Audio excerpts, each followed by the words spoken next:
Bonjour Éric Doutrebente. Bonjour. Alors vous êtes, je le rappelle, président du comité de surveillance de Tiepolo, gérant privé Tiepolo, donc société de gestion de portefeuille non intermédiaire et indépendante à Paris. Les hommes de la finance et les journalistes évoquent parfois les valeurs de rendement. Est-ce que vous pourriez nous en parler dans cette période où justement beaucoup de sociétés ont annoncé leurs résultats? Les valeurs de rendement donc, sont des actions qui sont cotées, et les actions qui distribuent un gros dividende ou qui distribuent un dividende deviennent des valeurs de rendement. Les dividendes dans le monde, les dividendes versés sont au plus haut historique en 2024, puisqu'on est à 1747 milliards de dividendes versés dans le monde, alors qu'en 2009, nous étions à 726 milliards. Et si on prend sur les dernières années, on est passé, grosso modo, on a augmenté pour plus d'un tiers des dividendes versés dans le monde. Alors évidemment, les valeurs qui distribuent des dividendes, on le sait habituellement, c'est par exemple des valeurs bancaires, mais le grand fait nouveau en 2024, donc je rappelle, c'est les dividendes qui sont versés en 2024 sur les résultats 2023. Donc là, les dividendes, ça sera pour les prochains mois. Eh bien, on a quand même des sociétés nouvelles, des sociétés technologiques. On a par exemple Alphabet et Meta qui ont commencé à distribuer des dividendes, alors que souvent il y a des valeurs de croissance. Les valeurs de croissance, elles, ne distribuent pas de dividendes puisqu'elles sont en croissance, elles ont besoin de capitaux. Les sociétés réinvestissent dans leur business les profits qu'elles génèrent. Et donc, il y a beaucoup de sociétés de technologie, des valeurs de croissance qui ont un faible dividende. Donc, il y a deux catégories. Il y a les valeurs de dividendes qui peuvent évidemment très bien fonctionner en bourse, les valeurs de croissance qui ont peu de dividendes. Alors, les dividendes dans le monde, vous avez compris, ont beaucoup augmenté, mais les dividendes sont aussi liés aux résultats, c'est-à-dire que l'ensemble des résultats dans le monde, je raisonne en global, ont augmenté. Si on prend le CAC 40 pour revenir dans notre beau pays, les résultats nets du groupe du CAC 40, elles, ont plutôt baissé depuis 2021. Le plus haut, c'était 158 milliards. Je rappelle que c'est le résultat net des valeurs du CAC 40.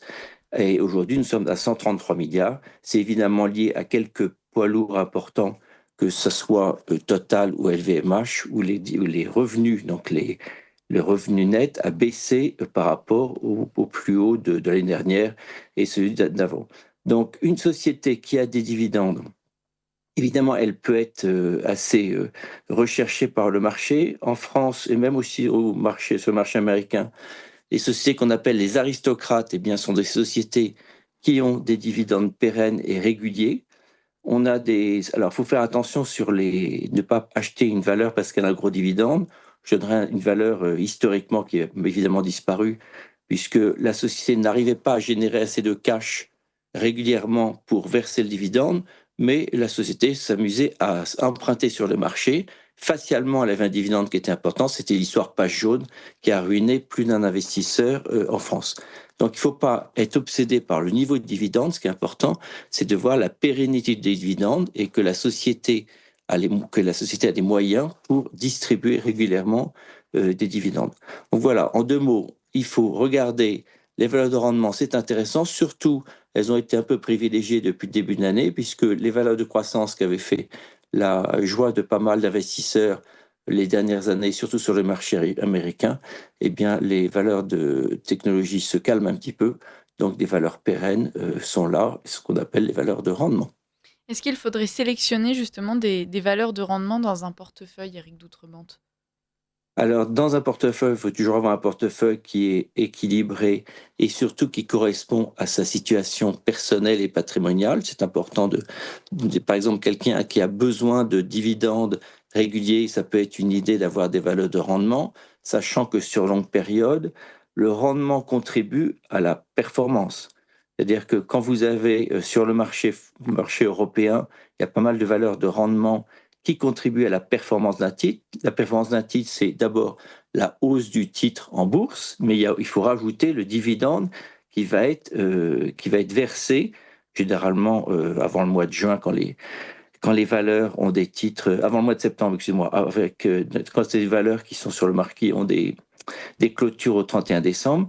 Donc en France et en Europe, dans la performance, il y a à peu près 40% qui vient du dividende, alors que sur les marchés américains, les dividendes sont moins généreux, mais c'est parce qu'ils utilisent nettement plus pour des raisons fiscales les opérations de rachat de titres, qui sera peut-être un autre sujet un jour. Voilà, donc c'est important d'avoir ça en tête. Alors, sélectionner des valeurs. Il y a des grandes valeurs en France connues, que ce soit Veolia ou les valeurs bancaires, les BNP, les Sociétés Générales, les Crédits Agricoles. Mais attention, le dividende est important quand le cours de l'action baisse. Donc, je prendrai un seul exemple d'une valeur qui a eu des dividendes pérennes et qui continue à avoir une valeur moyenne controversée, qui est Ruby. Eh bien, on est quand même très loin du plus haut du cours de bourse de Ruby, qui était aux environs de 70 euros. Aujourd'hui, on est à 25 euros. Évidemment, le dividende en proportion est élevé. Donc, tout ça pour dire, il faut avoir des valeurs de dividendes pérennes dans un portefeuille. Et ce qu'il faut pour les sectionner, il faut avoir une vision long terme et surtout avoir une très bonne connaissance des sociétés, puisqu'aujourd'hui, c'est assez complexe. Et la période des dividendes, donc, va arriver. Alors, les dividendes sont votés aux assemblées, proposés, et donc on devra avoir les nouveaux dividendes. À partir jusqu'au 30 juin, on aura la liste des dividendes qui vont être donnés sur le marché français et sur Mer- les autres marchés aussi dans le monde. Merci Eric Doutrebente pour tous ces conseils. On vous retrouve la semaine prochaine, même jour, même heure. Merci.